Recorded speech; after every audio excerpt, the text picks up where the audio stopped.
True story, daughter denied my inheritance. Her reckoning came when I revealed.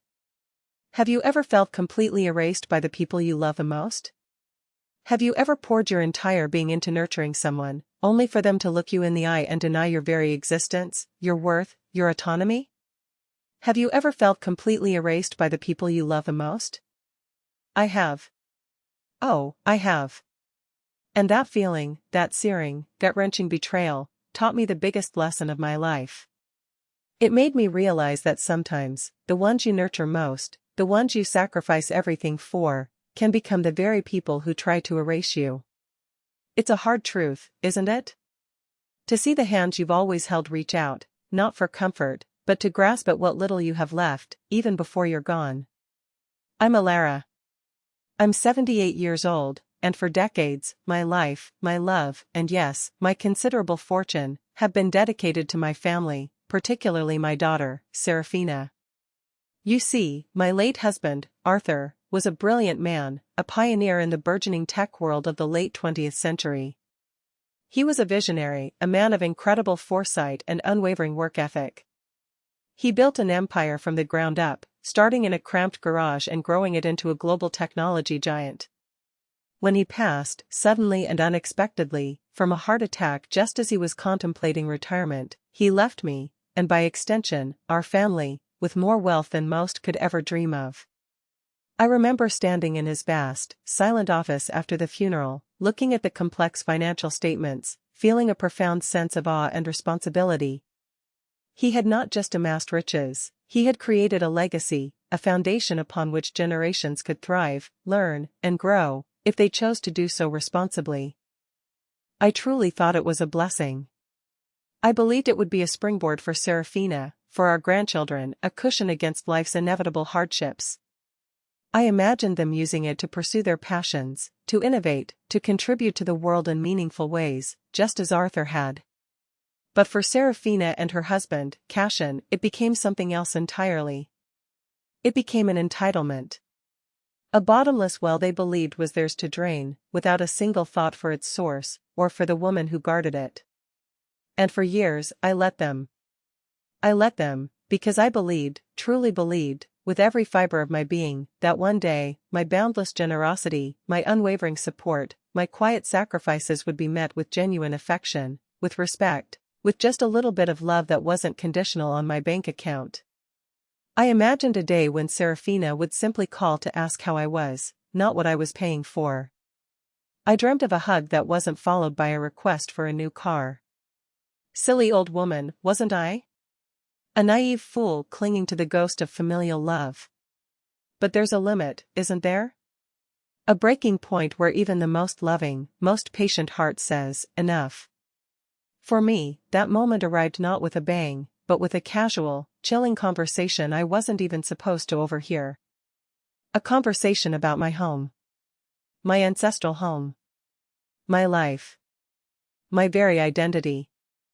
It was a Tuesday afternoon, a day that started like any other, quiet and peaceful in my old, sprawling estate.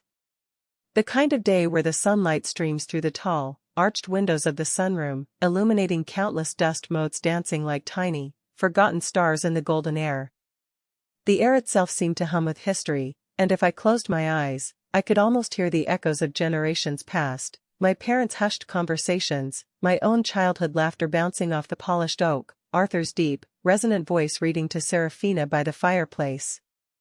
My home, this magnificent house, has been in my family for over 100 years. It's not just bricks and mortar, it's a living, breathing entity, filled with memories, with the scent of old wood and forgotten flowers, with the ghosts of laughter and tears etched into its very foundations. Every scratch on the floorboards, every worn spot on the banister, every faded tapestry on the walls, each tells a story, a chapter of my family's journey, and indeed, my own. I often found solace in its quiet grandeur, a constant in a world that often felt unsettling and ungrateful. Serafina, Cashin, and my two grandchildren, Lily and Marcus, had come over for what they vaguely referred to as a family meeting. Though, as always, I was never actually in the meeting. I was merely the ever-present hostess, a silent specter gliding through the background, serving tea and biscuits, listening from the periphery as their voices, often sharp and calculating, carried through the open doors. I'd learned long ago that their family meetings rarely concerned genuine family matters. They usually involved hushed plans I wasn't privy to, plans that often revolved, with alarming predictability, around my money. A knot of familiar dread tightened in my stomach. I was in the kitchen, pretending to fuss with an antique porcelain teacup, polishing it with a linen cloth, but my ears were straining, every nerve alert. The delicate clinking of the teacups in my hand seemed to mock the growing tension in my chest. "Honestly, Mother's place is just too big," I heard Cashin's booming voice, devoid of any genuine affection, just a cold, calculating tone that always grated on my nerves. His words resonated with a hollowness that amplified their disdain. "The upkeep alone is absurd. The taxes, the staff, the utilities, it's a black hole. Imagine what that land is worth to a developer, Serafina. Prime real estate. We could get tens of millions, easily. The location is unparalleled." My hand, holding that delicate porcelain teacup, trembled so violently that I nearly dropped it. Tens of millions? For my home? The very thought sent a jolt of icy fear through me. My heart began to pound a frantic rhythm against my ribs, echoing the sudden tremor that ran through my entire body. It felt like a physical assault. Serafina's voice, equally cold and detached, followed, a perfect echo of Cashin's callousness. "Exactly, darling. And let's be practical. Lily needs her own apartment in the city, something chic, not just that glorified dorm room we're paying for. A proper penthouse, perhaps, with a view. And Marcus, he's talking about that new sports car again, the limited edition one. The one with the special modifications, the bespoke interior. This house is just dead capital. Sitting here, doing nothing for us, while we have so many immediate needs. Dead capital. My home. My life sanctuary. My family's legacy." They were talking about it like a commodity, a forgotten asset on a balance sheet, something to be liquidated for their immediate gratification. I pressed my hand against my chest, trying to calm the sudden tremor that ran through my entire being. I felt a wave of dizziness, the kitchen spinning slightly around me. The scent of old wood and forgotten flowers, usually comforting, now seemed to mock me, a reminder of what they wanted to obliterate. "And what about the art?" Cashin continued, his voice closer now, as if he was pacing back and forth, circling like a predator. "Those Renoirs, the Rodin sculpture, they're just gathering dust. We could auction them off. Or maybe Lily would prefer the Rodin for her new penthouse. It would look quite striking there. And Marcus, he's always admired that antique watch collection father left. The Patek Philippe's, the Vacheron Constantines. They're worth a fortune. He could sell a few to fund his new business venture, whatever that might be. Distributing my heirlooms. My husband's treasured possessions, collected with such love and discernment over a lifetime. My family's legacy, carefully curated over generations." They were discussing parceling it out amongst themselves, like scavengers picking at a carcass. And I was still breathing. I was still in the house.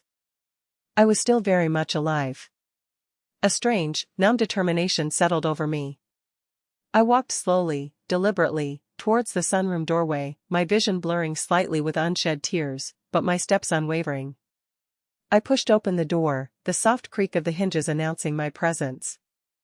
They both startled, their faces momentarily frozen in guilt, caught red-handed, before quickly rearranging into feigned pleasantness, a thin veneer of saccharine smiles. "Mother. We were just discussing plans for the future," Serafina said, a forced smile plastered on her face, but her eyes, those same eyes I had looked into with such love since the day she was born, since I first held her tiny hand, were cold, calculating, and utterly devoid of warmth. They were the eyes of a stranger.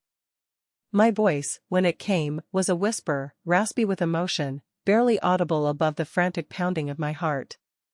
"Plans for the future? You mean plans for my future, don't you? And my home? My heirlooms?" while I am still alive? Cashin cleared his throat, adjusting the knot of his expensive silk tie, as if I were an inconvenient interruption, a minor glitch in their grand scheme. Elara, darling, we were just being pragmatic. This estate, it's a lot for you to manage. The upkeep is astronomical. And the market is incredibly hot right now. We thought, purely from a financial perspective, that selling it and investing the proceeds would be beneficial for everyone. The emphasis on everyone was heavy, a thinly veiled lie, implying, of course, that everyone meant them. My gaze fixed on Serafina, searching for a flicker of recognition, a spark of the daughter I once knew. Beneficial? You were discussing selling my home, my family's legacy, and distributing my husband's possessions, all without a single word to me. Without even the courtesy of an explanation, a consultation. How could you? How could you even conceive of such a thing? Serafina sighed, an exasperated sound that pierced me like a knife, as if I were being utterly unreasonable, an obstacle to their perfectly laid plans. She waved a dismissive hand, as if swatting away a troublesome fly. Mother, please. Don't be dramatic. It's practically ours already.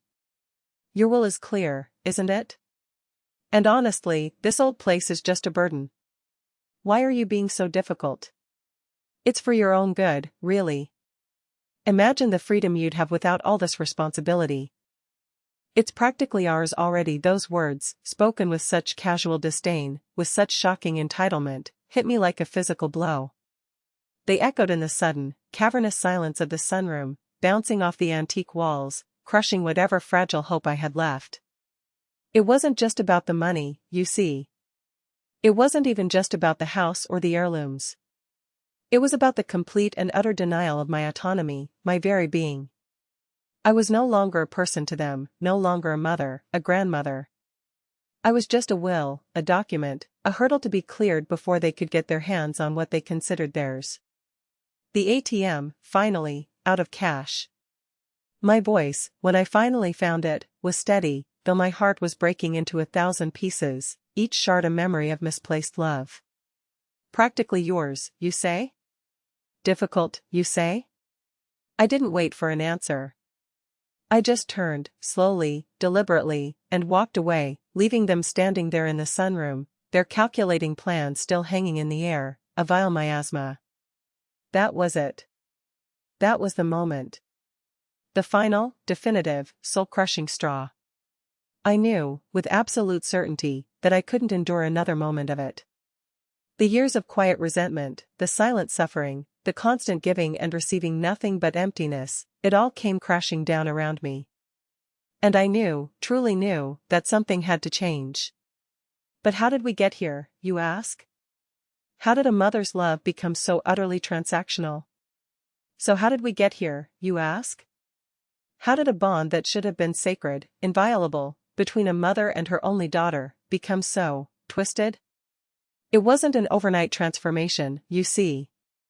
It was a slow, insidious erosion, like water wearing down a stone. A gentle current at first, then a stronger flow, until finally, it was a raging torrent that threatened to sweep me away entirely. It started subtly, insidiously, after Arthur passed. Serafina was in her late 20s then, just starting her family with Cashin. They had just married, full of youthful ambition, or so I thought. Arthur had always been immensely generous, but he believed deeply in the value of earning your way, in building something for yourself through hard work and perseverance. He'd set up substantial trusts for the grandchildren's education, certainly, and provided a comfortable inheritance for Serafina, ensuring she would never face hardship, but he also expected them to work, to contribute, to find their own paths. He often said, true wealth isn't just about what you have, but what you do with it, and what kind of person you become. But with him gone, and me, a grieving widow suddenly navigating the immense complexities of his vast wealth and empire, they saw an opportunity. A loophole. An endless spigot. The first request was for help with a down payment on their first house, a modest but charming starter home in a good neighborhood. Mother, we just need a little boost, Serafina had said, her eyes wide and innocent, almost childlike in their appeal. The market is so tough for young couples starting out. We'll pay you back, I promise. It's just a temporary loan, truly. Of course, they never did. That little boost turned into the entire down payment, a sum that could have bought several houses outright. Then, it escalated to assistance with the mortgage for the first few years, then property taxes, then even the utility bills. I told myself it was what a mother did. She helped her children, especially when they were just starting out. It was a small act of love, I reasoned, a way to ease their burden. Then came the second house, a larger one, significantly more opulent, in a more prestigious, exclusive neighborhood. They moved within 5 years of the first. We need more space for Lily, mother, Cashin had reasoned, his voice smooth as silk, utterly devoid of genuine concern, just a practiced charm. She's growing so fast, and she needs her own playroom, a proper nursery. And it's an investment, really. Think of the appreciation. Another large sum from me, siphoned from Arthur's estate. And soon, the entire mortgage payments for that grand, 5-bedroom house, complete with a sprawling garden, a sparkling swimming pool, and a 3-car garage, were coming directly from my accounts. 4 years. Decades, really. I was paying for their lavish lifestyle, for their social climbing, while they entertained their new, wealthy friends in a home I paid for, never once inviting me to anything more than a polite, obligatory Christmas dinner, where I was often seated at a separate table with distant relatives. Their cars? Oh, those cars. Every 2 or 3 years, a new luxury vehicle would appear in their driveway, gleaming, expensive, and always leased, always paid for by me. A sleek, midnight blue Mercedes S-Class for Serafina, a powerful, obsidian black Range Rover for Cashin, then a Porsche for Lily when she turned 16, and a top-of-the-line Tesla for Marcus the moment he got his license. The depreciation is just terrible, mother, it makes more sense to lease. Serafina would explain, with an air of superior financial knowledge, as if I were a novice in financial matters, conveniently forgetting that I had managed Arthur's vast estate for years, overseeing complex investments and multi-million-dollar transactions. I knew about depreciation. I also knew about blatant extravagance, about a complete lack of financial responsibility. But I just signed the checks.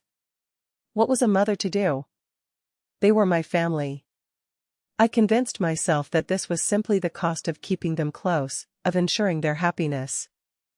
And the grandchildren, Lily and Marcus. My beautiful grandchildren.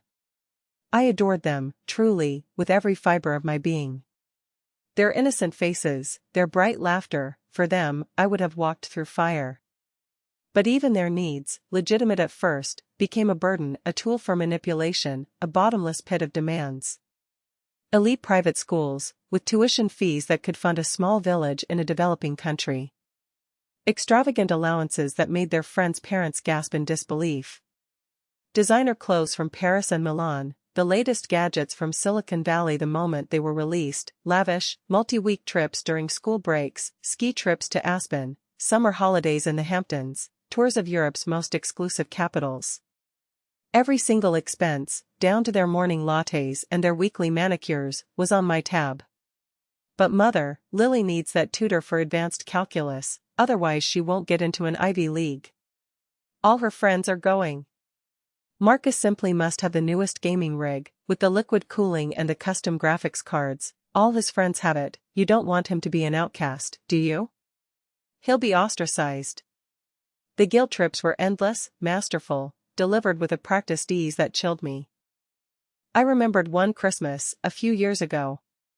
I had carefully selected thoughtful, modest gifts for them, things I knew they would genuinely enjoy, things that had sentimental value, reflecting my love and their own personalities.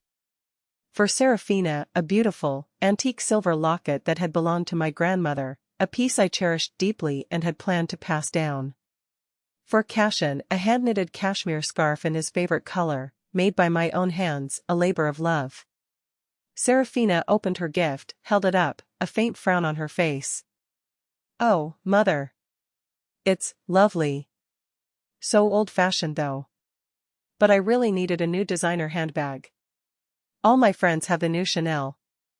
She then casually tossed the locket onto a side table, its delicate silver clinking against the polished wood, the sound echoing like a broken promise. Cashin, meanwhile, was openly disappointed with the cashmere scarf, comparing it unfavorably to the expensive, diamond-encrusted watch he'd hinted for, a watch he knew I couldn't afford on top of everything else. Lily and Marcus, after tearing through their carefully wrapped presents, looked around at the lack of glittering, expensive electronics, the absence of branded shopping bags, and their smiles faltered, replaced by expressions of thinly veiled disappointment. I saw it in their eyes, plain as day. It wasn't about the thought, or the love, or the effort. It was about the price tag. Always the price tag. That Christmas, I went home and cried myself to sleep, a hollow ache in my chest. My visits to their sprawling house became less about genuine family connection and more about financial updates, thinly disguised demands. Mother, the roof needs replacing, the estimate is astronomical. Mother, Cashin's new business venture needs a significant capital injection, it's a sure thing this time. Mother, Lily's sorority fees are due, and she wants to go on a Greek island cruise with her sisters. They never asked about my day, my health, my feelings. Never. If I tried to share a story from my past, a cherished memory, they would fidget, openly check their phones, or cut me off with an impatient, "Yes, Mother, that's nice. But about that new endowment for Marcus's rowing club, the one that will get him into an elite university." Their eyes would glaze over, their attention already elsewhere, clearly bored. I yearned for genuine affection, for a simple hug that wasn't immediately followed by a request for money. I wanted to be seen, truly seen, not just as a walking ATM, but as a mother, a grandmother, a person who had lived a full life, who had wisdom to share, stories to tell, love to give. I'd try to plan things, little outings, picnics in the park, quiet movie nights at my home. But they were always too busy. Too busy for me, but never too busy for a shopping spree at the most exclusive boutiques, or a lavish dinner with their own friends at a Michelin-starred restaurant, which, of course, they expected me to pay for without question. They even started openly disdaining my old-fashioned values, my love for history, for quiet contemplation, for the arts. "Mother, you live in a museum." Serafina would often quip, a light, mocking tone in her voice, as if she were delivering a clever punchline. "You really should get with the times, embrace modernity." I overheard them once, talking to their friends during one of their elaborate parties, describing me as the eccentric but terribly wealthy matriarch who just doesn't understand modern life or the struggles of the younger generation. They would laugh, and I would feel a sharp pang in my chest, a cold, hollow ache that resonated deep in my soul. They excluded me from family decisions, from gatherings with their friends, from anything that didn't directly involve my financial contribution. If I wasn't directly funding something, I wasn't part of it. I was a purse, not a person. A resource, not a relative. I know what you might be thinking. Why did I put up with it? Why didn't I say anything sooner? And believe me, I asked myself that question a million times, countless sleepless nights spent staring at the ceiling, tears silently tracking pathways down my temples. But it's different when it's your own child. The love you have for them, the history, the hope you cling to, it blinds you. You keep hoping, you keep praying, that one day, they'll see. That they'll appreciate. That they'll remember all the sacrifices, all the love poured into them since birth. You tell yourself it's just a phase, that they're busy, that they're young and haven't fully matured. You cling to the faintest spark of hope that the boundless love you pour into them will eventually be reciprocated, not just in empty words, but in genuine warmth, in respect, in a simple, unconditional hug. I saw glimmers, fleeting moments where I thought, this is it, they see me, they appreciate me. A rare genuine smile, a brief moment of shared laughter. But it was always, followed by another, larger request for money, another dismissive wave of the hand, another casual insult that chipped away at my spirit. The years rolled on, one after another, each one deepening the chasm between us, each transaction a layer of ice forming over what was once a warm, loving bond. I was a spectator in their lives, a financial backer, watching them build a gilded cage of luxury, paid for by me, while I sat alone in my too big, too empty house, yearning for a connection that never came, for a love that felt unburdened by price tags. And then, that Tuesday afternoon, with the chilling words about my home, the final veil was ripped away. The illusion shattered into a million irreparable pieces. There was no love, no respect, just a cold, calculating desire for my fortune, a voracious hunger that would stop at nothing.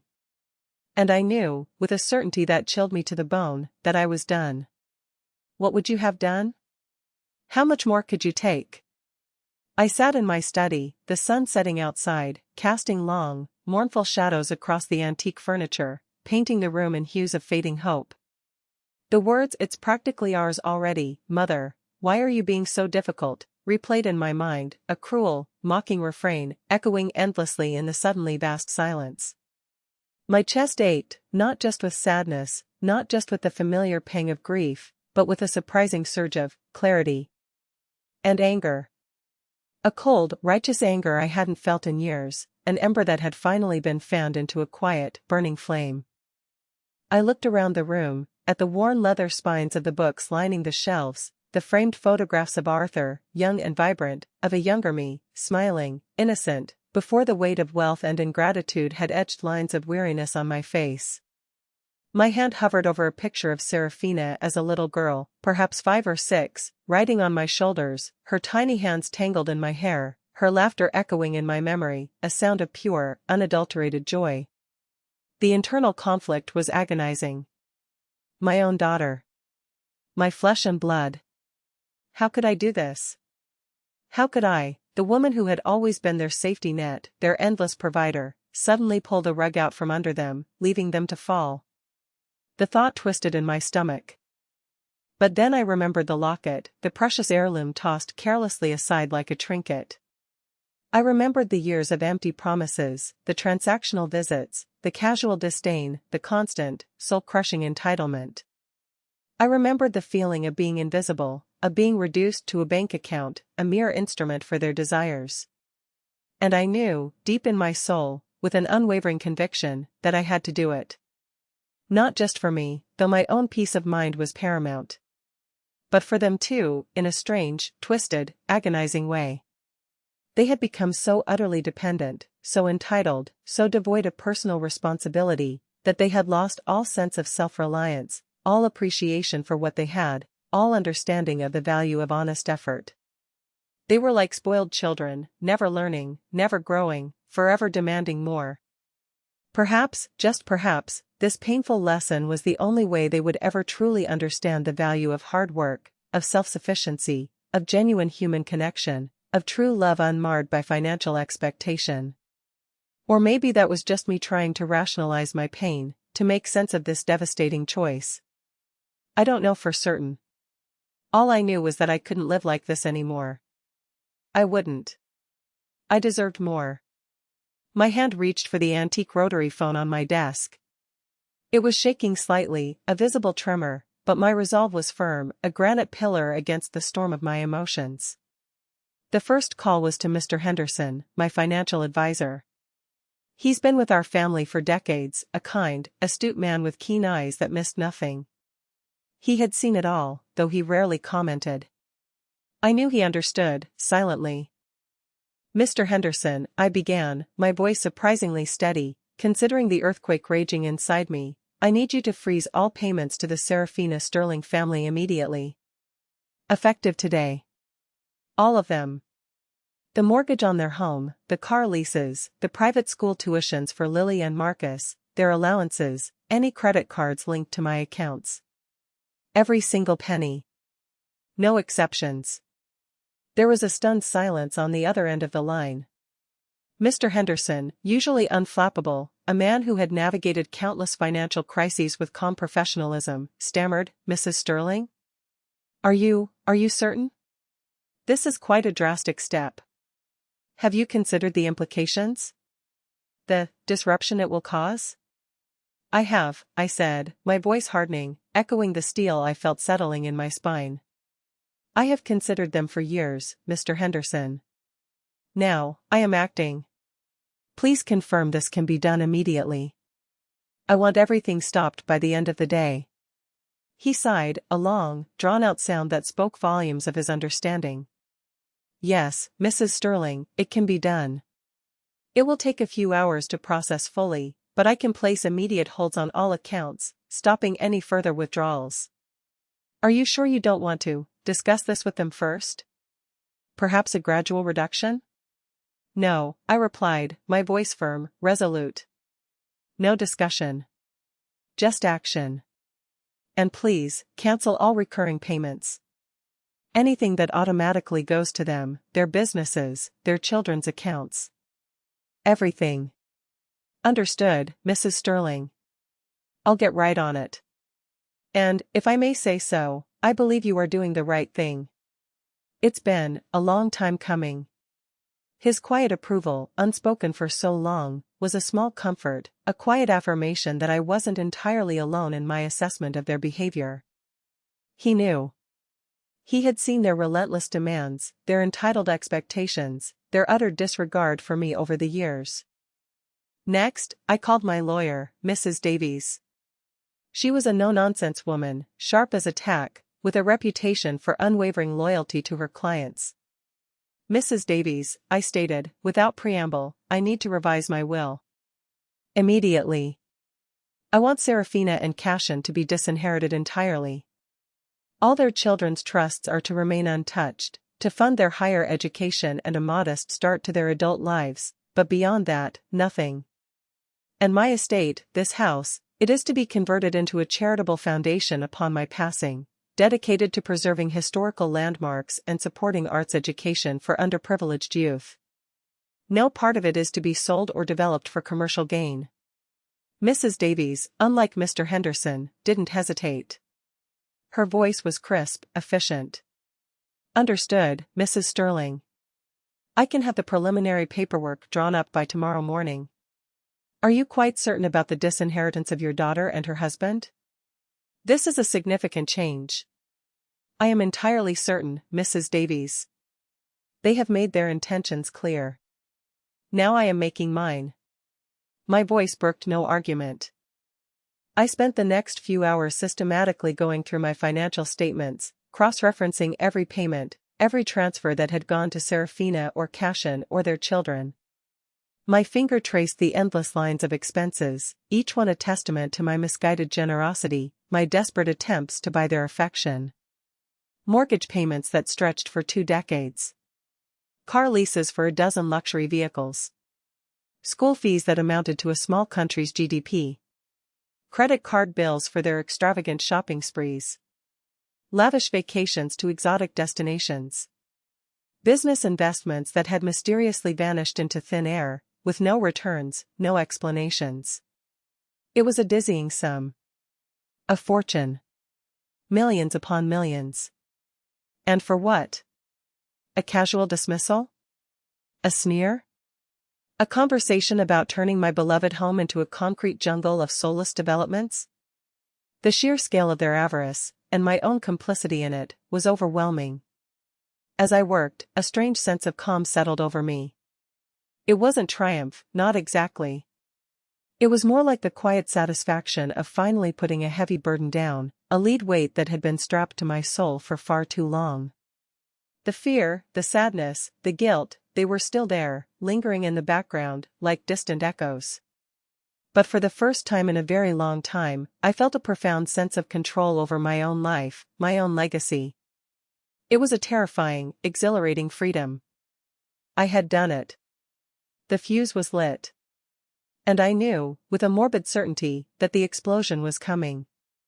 I wondered how long it would take them to notice.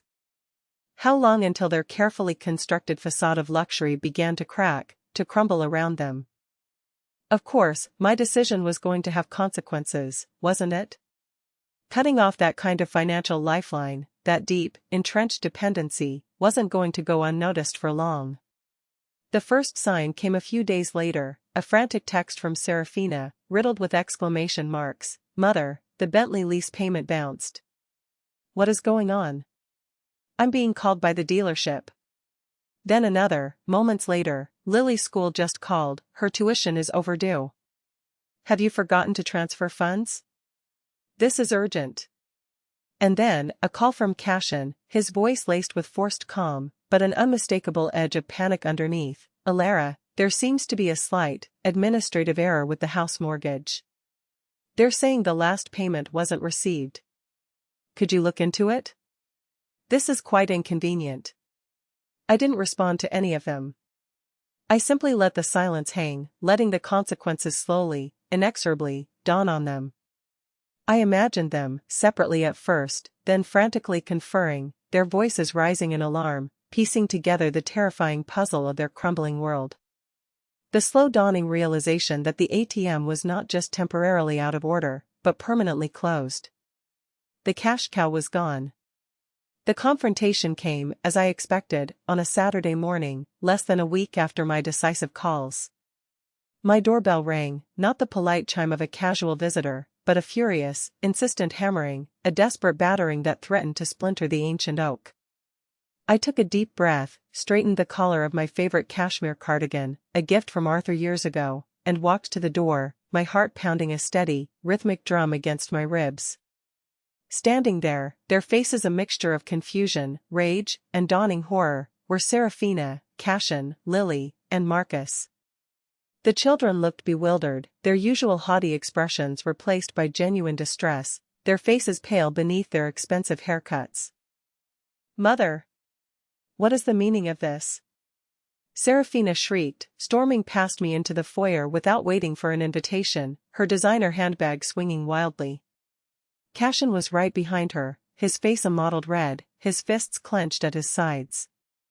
"The bank just called. Our mortgage. They're threatening foreclosure. Our cars. They've been repossessed. Lily and Marcus can't even log into their school portals. What have you done to us?"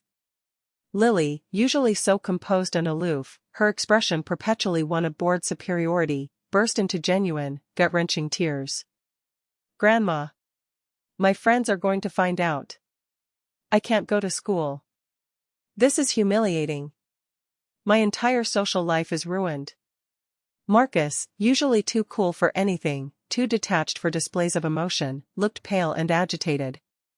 "My allowance didn't come through. I can't even buy lunch at the club.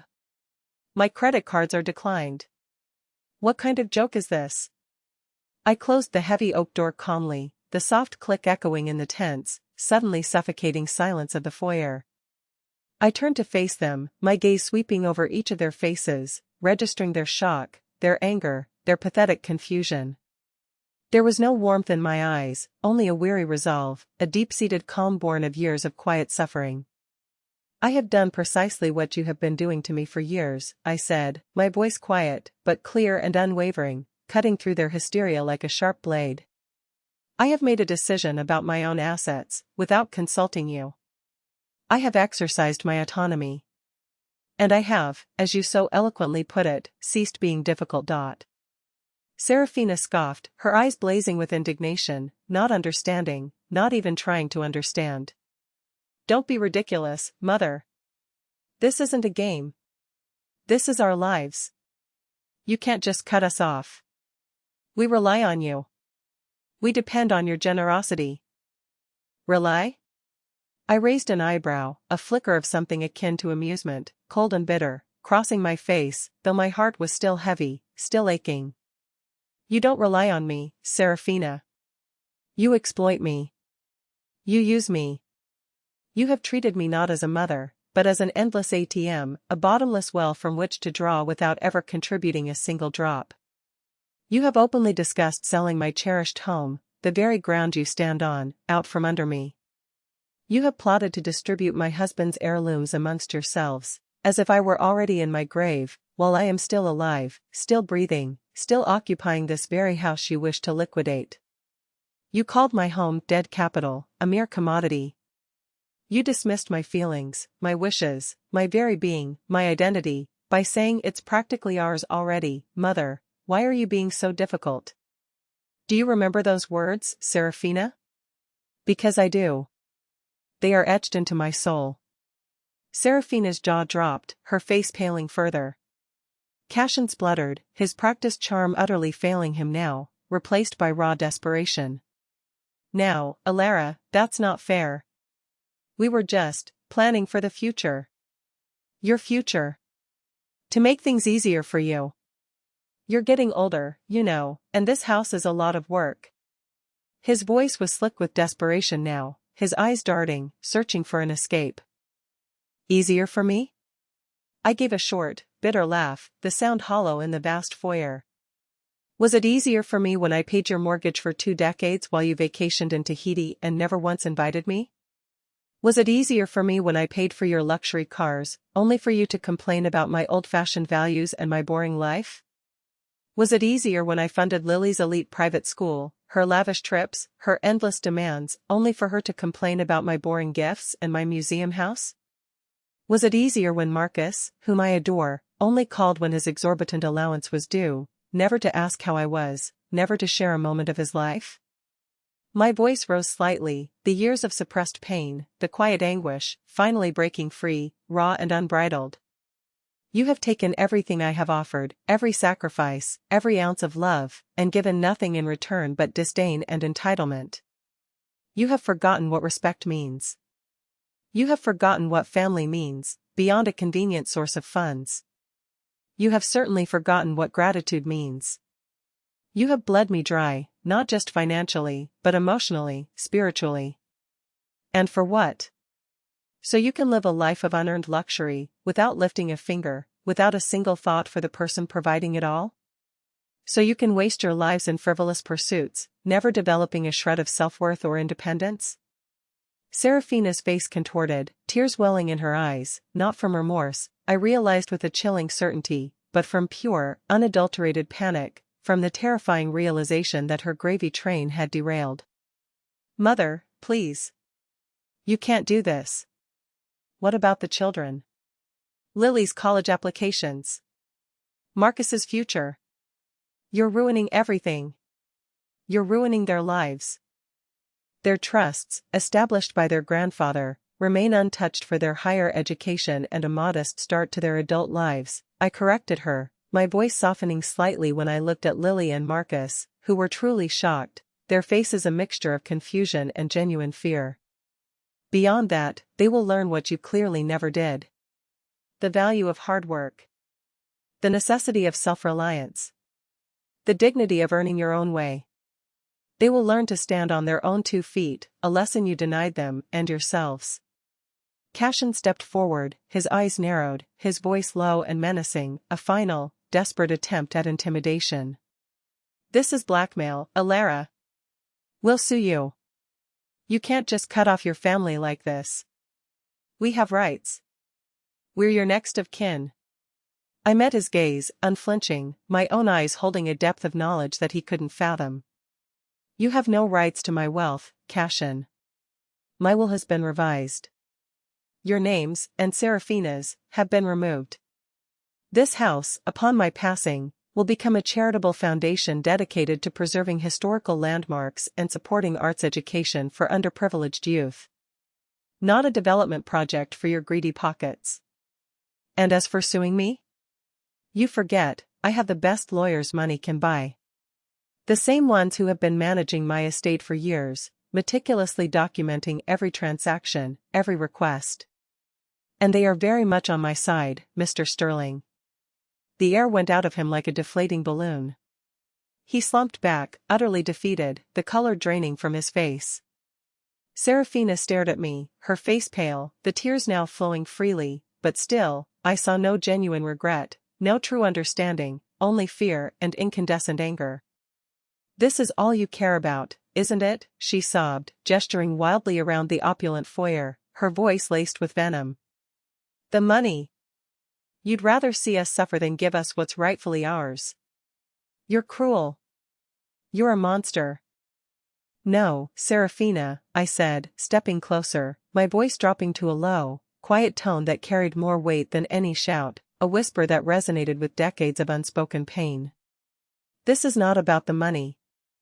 This is about respect. This is about dignity. This is about remembering that I am your mother, not your personal vault, not a bottomless resource. This is about you finally learning that love is not a transaction, and that true wealth lies not in what you inherit, but in what you earn, in who you become, and in the genuine connections you forge with others. I wanted your love, your company, your respect.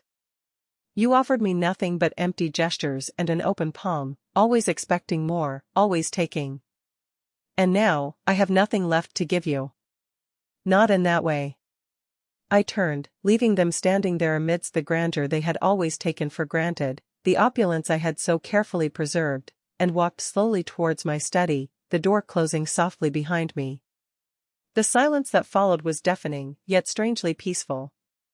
The confrontation was over. The truth was out. And my life, for the first time in decades, felt truly, unequivocally, irrevocably, my own. So, what happened next? The immediate aftermath was, as you can imagine, chaotic for them. Their perfect, luxurious lives, built entirely on my fortune, crumbled rather spectacularly. The mortgage company, receiving no payment, began foreclosure proceedings on their grand house within weeks. The luxury car leases were terminated, the vehicles repossessed, leaving them without transport. Lily and Marcus were expelled from their elite private schools, their perfect social circles shattered, their comfortable routines obliterated. They tried everything, of course. More frantic calls, increasingly desperate pleas, then threats, then attempts at emotional blackmail, sending me old, sentimental photographs, reminding me of happier times that I knew, deep down, were always tinged with their unspoken expectations. They even tried to involve other family members, distant cousins who had occasionally benefited from my generosity, to intervene on their behalf, painting me as a cruel, heartless matriarch. But I held firm. I had spent too long in their gilded cage. I was finally, truly free. Their lives changed dramatically. Serafina, who hadn't worked a day since her 20s, had to get a job, a modest position in retail that she initially found demeaning and exhausting. Cashin, whose business ventures had always been funded by my capital injections and had consistently failed, found himself truly financially inept and struggled immensely to find work that matched his inflated sense of worth. They had to sell off most of their remaining possessions, their designer clothes, their expensive jewelry, their remaining antique furniture, and downsize to a modest, two-bedroom apartment in a less desirable part of the city. Lily and Marcus, after a difficult adjustment, were enrolled in public schools, a stark contrast to their previous insulated world. It was painful to watch, I won't lie. A mother never wants to see her children suffer. There were nights I still wept for the daughter I thought I had, for the family I yearned for. But I reminded myself that this suffering, this forced reckoning, was a necessary catalyst. They had to learn. They had to grow. And slowly, painfully, they began to. I heard through the grapevine, from Mr. Henderson who occasionally got updates, that Lily, initially devastated and resentful, eventually found a part-time job at a local cafe to earn her own money and, surprisingly, discovered a passion for community service through her new school's volunteer programs. Marcus, stripped of his allowance and designer clothes, started playing on the local public basketball team, finding genuine camaraderie and self-worth in a way he never had with his superficial, entitled friends. I truly hope, that these struggles forge in them the character, the resilience, and the empathy they never had the chance to develop in their gilded cage. I still send them birthday cards, with a small, carefully chosen gift, but never money. And they, occasionally, send me a polite text. It's progress, of a sort. As for me? My life blossomed in ways I never thought possible. With the constant demands and emotional drain of Serafina and Cashin gone, a tremendous weight lifted from my shoulders. I felt lighter, freer, more vibrant, more myself than I had in years, perhaps since Arthur's passing. I had always loved painting, a hobby I'd abandoned after Arthur died, feeling too busy, too burdened by the estate and their needs. Now, I enrolled in local art classes, experimenting with watercolors and oils. I spent hours in my studio, brushes in hand, colors on my palette, creating, expressing the emotions I had suppressed for so long. I rediscovered my love for gardening, transforming parts of the estate that had been neglected into vibrant, fragrant oases, a riot of roses and lavender and herbs. The act of nurturing life, rather than demanding parasites, was deeply healing. I started volunteering at the local library, reading to children, sharing stories from my own past, my experiences, connecting with people in a way that felt authentic and meaningful, where my worth wasn't tied to my bank account. I even reconnected with old friends I'd drifted away from, embarrassed by my family's behavior, ashamed of my own enabling silence. They welcomed me back with open arms, their warmth a balm to my long-aching heart, their company a joyous reminder of genuine connection. I traveled, not to luxury resorts dictated by my family's whims, but to places I had always dreamed of seeing, the rolling hills of Tuscany, tasting local wines and cheeses, the ancient ruins of Greece, walking amongst history, the vibrant markets of Marrakesh, soaking in the colors and scents.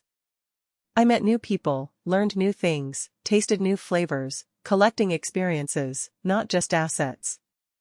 My world, which had shrunk to the confines of my generosity, expanded immeasurably, filled with joy and purpose. The house, my beloved home, felt different too.